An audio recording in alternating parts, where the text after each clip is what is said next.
नमस्ते। आज हम एक ऐसे पावरफुल स्किल की बात करने वाले हैं जो हम सबके अंदर ही मौजूद है। एक ऐसी शक्ति जो हमें भावनाओं के बड़े से बड़े तूफान में भी शांत रख सकती है। जी हाँ, हम बात कर रहे हैं सेल्फ अवेयरनेस की, यानी अपने भीतर के साक्षी को जगाने की। तो चलिए सीधे इस सवाल से ही शुरू करते हैं। बस एक पल के लिए रुककर जरा गहराई से सोचिए, अभी कौन देख रहा है? हमारा नाम नहीं, हमारी नौकरी नहीं, हमारी पहचान नहीं, बल्कि वो कौन है जो इन सबको एक स्क्रीन पर चल रही फिल्म की तरह देख रहा है? सच कहूं तो इसी एक सवाल में हमारी आज की पूरी बातचीत का निचोड़ छिपा है। अब जरा इस आईने वाली बात को समझिए। एक आईना बस वही दिखाता है जो उसके सामने होता है, बिना कोई जजमेंट दिए। वो ये नहीं कहता कि अरे ये फूल तो मुरझाया हुआ है। वो बस सच्चाई दिखाता है, जैसी है वैसी। लेकिन हमारा दिमाग, वो तो चौबीसों घंटे जज की कुर्सी पर बैठा है। हम कहते हैं मैं चिंतित हूं, मतलब हमने चिंता को ही अपनी पहचान बना लिया, ये मानने के बजाय कि ये तो बस एक एहसास है जो आया है और चला जाएगा। तो ये जो भीतर का ऑब्जर्वर है, ये जो देखने वाला है, ये कोई नई बात नहीं है। सदियों से अलग अलग सभ्यताओं और यहाँ तक कि विज्ञान ने भी इसे समझने की कोशिश की है। चलिए देखते हैं कि कैसे सदियों पुराना ज्ञान और आज का मॉडर्न साइंस एक ही जगह आकर मिलते हैं।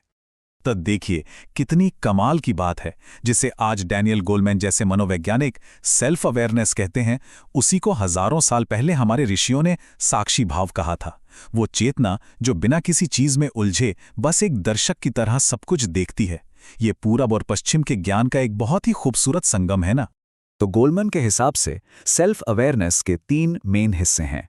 पहला, अपनी भावनाओं को उसी पल महसूस करना जब वो उठ रही हों, ना कि तब जब वो हम पर हावी हो चुकी हों। दूसरा, अपनी ताकत और कमजोरियों को ईमानदारी से जानना, बिना खुद को धोखा दिए। और तीसरा, एक ऐसा गहरा आत्मविश्वास जो ईगो से नहीं, बल्कि खुद को वैसे ही स्वीकार करने से आता है जैसे हम हैं। और हाँ, ये सिर्फ कोई फिलॉसफी नहीं है, इसके पीछे पक्का साइंस है। न्यूरोसाइंस में इसे मेटाकॉग्निशन कहते हैं, मतलब अपनी ही सोच के बारे में सोच पाना। हमारे दिमाग का एक हिस्सा, मीडियल प्रीफ्रंटल कॉर्टेक्स, खास तौर पर इसी काम के लिए जिम्मेदार है। तो ये जो सेल्फ अवेयरनेस है, इसका एक बायोलॉजिकल आधार भी है। ये हमारे दिमाग की बनावट में ही शामिल है। उपनिषदों ने इस बात को क्या खूब कहा है। यह सोचना ही कितना आजाद कर देता है कि हम अपनी भावनाओं और विचारों से अलग हैं। हम वो लहरें नहीं हैं जो आती जाती रहती हैं, बल्कि हम वो गहरा शांत समंदर हैं जो उन लहरों को बस उठता और गिरता हुआ देखता है। अब दिक्कत यह है कि हम में से ज्यादातर लोग ऑटो पायलट मोड पर ही जिंदगी जीते हैं। कुछ होता है और हम बिना सोचे समझे तुरंत रिएक्ट कर देते हैं।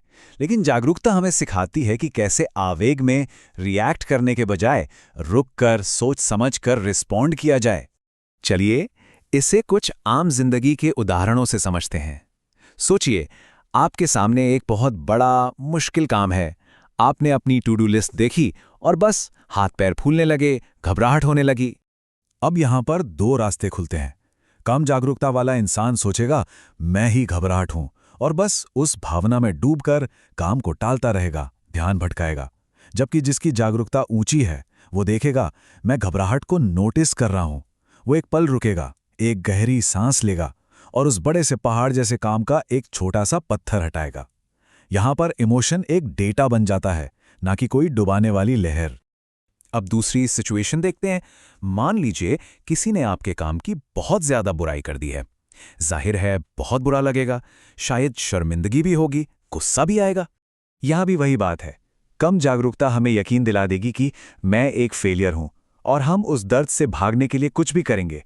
लेकिन जिसकी जागरूकता ऊंची है, वो खुद को उस दर्द को महसूस करने की इजाजत देगा और फिर सवाल करेगा, ठीक है बुरा लगा, लेकिन मैं इससे सीख क्या सकता हूं? देखिए, यहां पर वही दर्दनाक भावना एक टीचर बन जाती हैं। और अब आखिरी सिचुएशन जो अक्सर हमारे ऑफिस में होती है। आप एक टेंशन वाली मीटिंग में हैं और कोई आपके आइडिया को बहुत ही भद्दे तरीके से चैलेंज कर देता है। ऐसे में एकदम से गुस्सा आना तो बिल्कुल नॉर्मल है। कम जागरूकता वाला इंसान बहस करने लगेगा और बात बिगड़ जाएगी। लेकिन जो जागरूक है, वो अपने अंदर उठते उस गुस्से को देखेगा, उसे महसूस करेगा, पर उसे कंट्रोल नहीं करने देगा।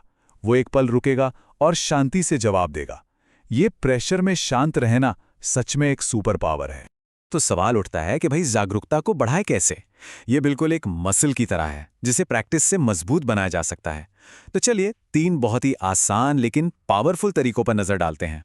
ये एक बहुत ही प्रैक्टिकल टूलकिट है जिसे आज से ही इस्तेमाल किया जा सकता है। पहला, रोज रात को सोने से पहले बस 2 मिनट के लिए सोचें कि आज की सबसे ताकतवर भावना कौन सी थी। दूसरा, दिन में 2 बार बस 1 मिनट के लिए अपने शरीर को स्कैन करें और देखें कि भावनाएं शारीरिक तौर पर कहाँ महसूस हो रही हैं। और तीसरा, और शायद सबसे शक्तिशाली तरीका, किसी भी तनावपूर्ण स्थिति पर रिएक्ट करने से पहले 3 गहरी सांसें लेने का नियम बना लें। ये जो तीसरा अभ्यास है, द पॉज यानी रुकना, ये हमें हमारी सबसे बड़ी ताकत के पास ले जाता है, जो एक छोटे से पल में छिपी है। ये बात बहुत गहरी है, जरा ध्यान से समझिए। किसी भी घटना, चाहे वो किसी का कहा हुआ एक शब्द हो या एक ईमेल, और हमारी प्रतिक्रिया के बीच एक छोटा सा गैप होता है, एक खाली जगह होती है। असली आज़ादी उसी जगह में छिपी है। सेल्फ अवेयरनेस उस गैप को थोड़ा बड़ा कर देती है ताकि हम आवेग में रिएक्ट करने के बजाय सोच समझकर रिस्पॉन्ड कर सकें। और आखिर में इस बात को हमेशा याद रखिए, सेल्फ अवेयरनेस का मतलब इमोशंस को खत्म करना नहीं है, वो तो हो भी नहीं सकता। इमोशंस तो लहरों की तरह आएंगे ही। सेल्फ अवेयरनेस बस एक लाइफ जैकेट की तरह है जो आपको उन लहरों में डूबने से बचाती है और तैरना सिखाती है। जाने से पहले एक सवाल सबके लिए, इन 3 सिचुएशंस में से कौन सी आपको सबसे ज्यादा जानी पहचानी लगी? इस पर सोचिएगा जरूर, क्योंकि जिस सिचुएशन में हम सबसे ज्यादा असहज महसूस करते हैं ना, वहीं पर सेल्फ अवेयरनेस को प्रैक्टिस करने का सबसे बड़ा मौका छिपा होता है। हमारी असली यात्रा वहीं से शुरू होती है।